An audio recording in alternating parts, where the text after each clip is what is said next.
My name's Monica Smith. Monica, what Smith? My name's Monica M. Smith. Okay, and your position here. I'm the project director for the Places of Invention exhibition. Okay, and So the Lemelson Center for the Study of Invention and Innovation here at the American History Museum wanted to do an exhibition that was a little bit different and looked at an angle of invention that most people don't think about.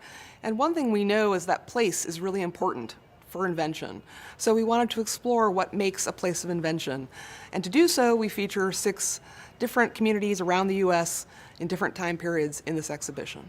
So the exhibition really starts with Silicon Valley in the 1970s and early 80s and the rise of the personal computer.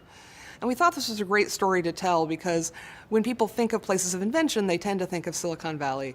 And we wanted the opportunity to explore it from a little bit of a different direction and look at the sort of community behind the invention, all the different people who were involved in those early days in Silicon Valley area, which is still famous today. Next door to Silicon Valley is the Bronx, New York in the 1970s. And we thought this was a great juxtaposition because you don't tend to think of the Bronx as a place of invention, and yet it's where hip-hop was born.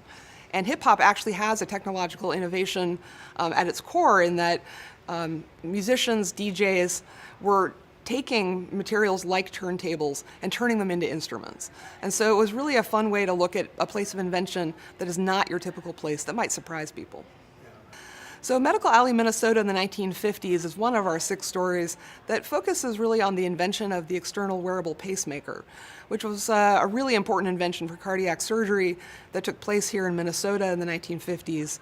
And we thought it was a nice opportunity again to look at a place that you might not think of as a place of invention, but actually it gets started in the 1950s as this hub for the medical device industry, and it's still a world center for medical devices today. So 2 of the people we feature in Medical Alley are Dr. Walt Lillehei and Earl Bakken, who was the co-founder of a small company then called Medtronic that was working out of a garage.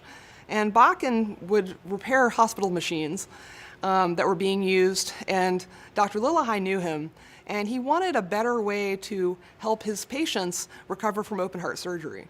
So he asked Bakken if he could develop a pacemaker, and Bakken developed it in only 4 weeks, brought it to the hospital, and within days it was put on a patient.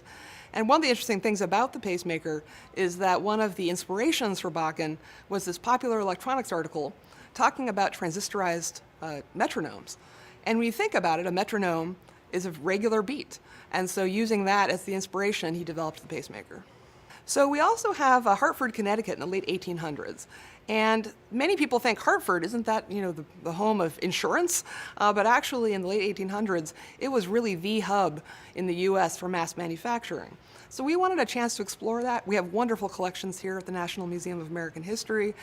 And to talk a little bit about how Hartford was this hotbed for mass manufacture and this idea of interchangeable parts, which starts with the gun industry, but then goes on to be used for making bicycles, sewing machines, and even cars. So one of the stories that we feature here is Hollywood in the 1930s and the use of Technicolor in the movies. And we love doing this because our museum is well known for its popular culture collections, especially our ruby slippers. But we wanted to look at it from the technological side, so we decided we would feature the use of Technicolor in movies, and we get to feature the Technicolor camera that was used in The Wizard of Oz. One of the things we wanted to do was have a chance to feature a current place of invention as it's happening and document it. So we had the good fortune to work with people in Fort Collins, Colorado, to look at inventions happening now in the 2010s. And the thing about Fort Collins is it's really this hotbed for clean energy innovation going on right now, but most people don't know about it. So it was an opportunity for us to interview inventors and innovators there and to bring in prototypes to show what's happening now in terms of invention and clean energy. One of the key messages for us at the Lemelson Center is that everyone is inventive. So we really wanted our visitors to think about inventors around them in different times and places. But we also wanted them to understand that place matters, that all of us actually live in communities of invention. We may not all live in a Silicon Valley or work in a Silicon Valley, but we're surrounded by places of invention and people who invent all the time.